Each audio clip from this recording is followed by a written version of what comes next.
ರಷ್ಯಾವು ಪ್ರಪಂಚದಲ್ಲಿ ಅತಿ ಹೆಚ್ಚು ಶುಗರ್ ಬೀಟ್ ಬೆಳೆಯುವ ದೇಶವಾಗಿದೆ.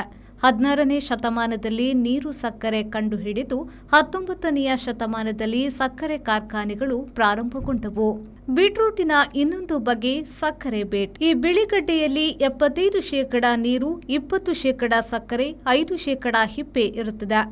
ಹಿಂದಿನಿಂದ ಇದ್ದ ಇದರಿಂದ 16ನೇ ಶತಮಾನದಲ್ಲಿ ಫ್ರೆಂಚ್ ವಿಜ್ಞಾನಿ ಒಲಿವರ್ ಡೆ ಸೆರೆಸ್ ಸಕ್ಕರೆ ಸಿರಪ್ ತಯಾರಿಸಿದ. ಅಂದಿನಿಂದ ಹೆಚ್ಚು ಬೆಳೆಯುವುದು ಆರಂಭವಾಯಿತು. 1801ರಿಂದ ಶುಗರ್ ಬೀಟ್ ಸಕ್ಕರೆ ಕಾರ್ಖಾನೆಗಳು ಪ್ರಾರಂಭಗೊಂಡವು. ರಷ್ಯಾ 4.89 ಕೋಟಿ ಟನ್, ಫ್ರಾನ್ಸ್ 3.15 ಕೋಟಿ ಟನ್, ಯುಎಸ್ಎ 2.96 ಕೋಟಿ ಟನ್, ಜರ್ಮನಿ 2.82 ಕೋಟಿ ಟನ್, ಟರ್ಕಿ 1.90 ಕೋಟಿ ಟನ್, ಪೋಲೆಂಡ್ 1.42 ಕೋಟಿ ಟನ್, ಈಜಿಪ್ಟ್ 1.36 ಕೋಟಿ ton, Ukraine 99 lakh ton, China 89 lakh ton, Netherlands 73 lakh ton ಹೆಚ್ಚು ಶುಗರ್ ಬೀಟ್ ಬೆಳೆಯುವ ದೇಶಗಳು.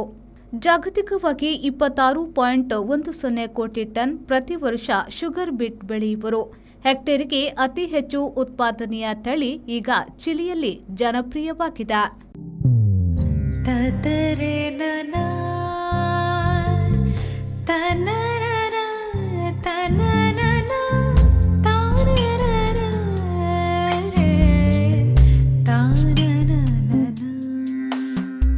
Malabar Gold and Diamonds, Brides of India.